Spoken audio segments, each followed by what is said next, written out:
Currently, the UK plans to ban the sale of petrol or diesel cars from 2030, so you may want to consider looking into buying electric cars. They aren't as scary as many of us think.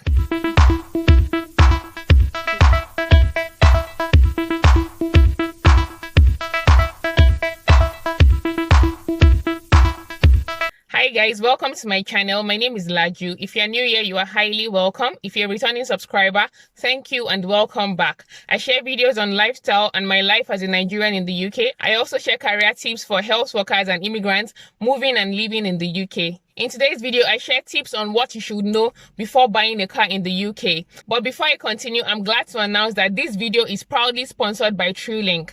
TrueLink is a peer-to-peer platform that helps immigrant medical graduates transition easily into the UK. So if you're an overseas trained medic, then TrueLink is the platform for you. From job options to career pathways, TrueLink is the place for you. Kindly check out their details in my description box. I would also put their social media handles. Please follow them so you don't miss out on any of their posts. Moving on to today's topic. Are you planning to buy your first car in the UK? Or whether it's your first, second, third, or fourth or fifth car, this video is still for you. The truth is, the transportation system in the UK is a very good one. You can live in some parts of the UK and not buy a car. You can survive without buying a car.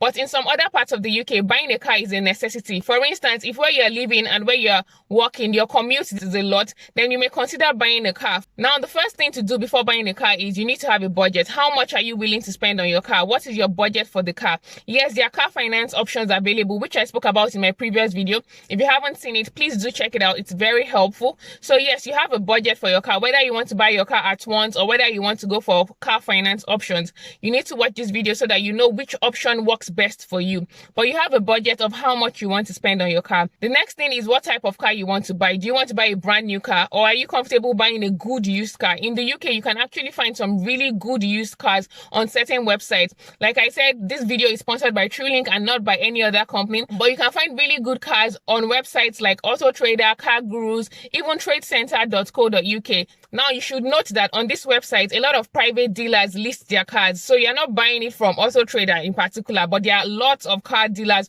on this website. Also, you find private sellers on this website.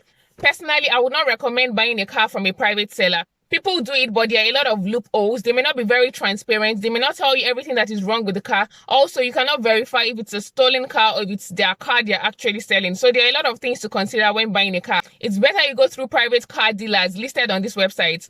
Another place you can buy a car is through the company itself, the manufacturers of the cars. So you can go to Toyota or Nissan websites where they sell approved used cars. So they are selling used cars, but not just any kind of used cars. These are used cars that they approve of. So you know that you are getting a very good deal from the company itself. Once you have decided on the type of car you want to buy and where you want to buy it from, you also need to consider things like the car's transmission. Do you want to buy an automatic or do you want to buy a manual? So these are little things that you should actually watch out for, because one way or the other, they affect the price of the car. Then the next thing you want to consider is the fuel type. Do you want to buy a car that uses petrol, diesel, or electric? Petrol, I think, consumes less fuel than diesel, but that all depends on you.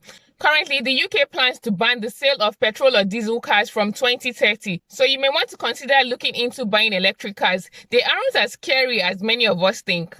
Another thing you want to consider when buying a car is the mileage of the car. The more mileage your car has, the less value the car has, and it means the car has more wear and tear. The car has been driven more. So you want to consider this, because a car with more mileage may be less expensive, but you also want to consider how good the car is, because nobody wants to buy a car that will be troublesome. So you may want to look for an average figure. Obviously, if you're buying a new car, this is no cause for concern because your car barely has any mileage on it. But if you're buying a used car, this is just a personal recommendation. We usually look for cars that have less than 100,000 miles on them. This is just something personal that we do, but it doesn't mean any car above 100,000 isn't a good car. You can still find very good cars above 100,000 and they will be way cheaper. So you just want to be careful with these things. Another thing to look out for is damages. I'm not just talking about an exterior scratch on the car. I'm talking about if the car has had a major fault, like an accident, for instance. If you go on websites like Auto Trader, you will see things like Cat S, Cat C. These things mean that the car has had a major repair done on the car. One very important thing that you must do before buying any car in the UK, especially used cars, is checking the registration of the car on DVLA websites. Now, this will give you the details of the car, when it was registered, the last MOT, whether it's a stolen car, whether it's a wanted car. It's very important that you check your car on DVLA before you buy the car. Finally, if you have seen a car that you want to buy, a car that meets all your specifications, before you get very excited and jump on it, you need to arrange a viewing, book an appointment to view that car and test drive the car. Do not buy a car without test driving it.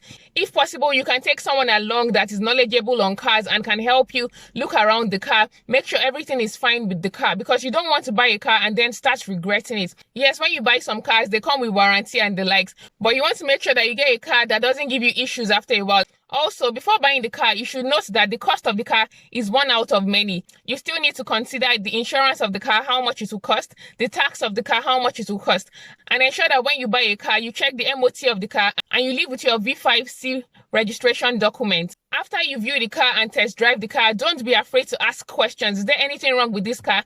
Especially if you are buying from a dealer. Most times they tend to be more transparent than private sellers. So you can ask them questions about the car. Is there anything I should be worried about? Also, for your insurance, if you decide you don't want the car anymore, I believe they give you 2 weeks duration to make up your mind. If you don't want the car anymore, you can still cancel your insurance. So there's so much to know, but I hope you found this video helpful. This is from me to you. Once again, this video is sponsored by TrueLink. Please check out their details in my description box. Thank you for watching.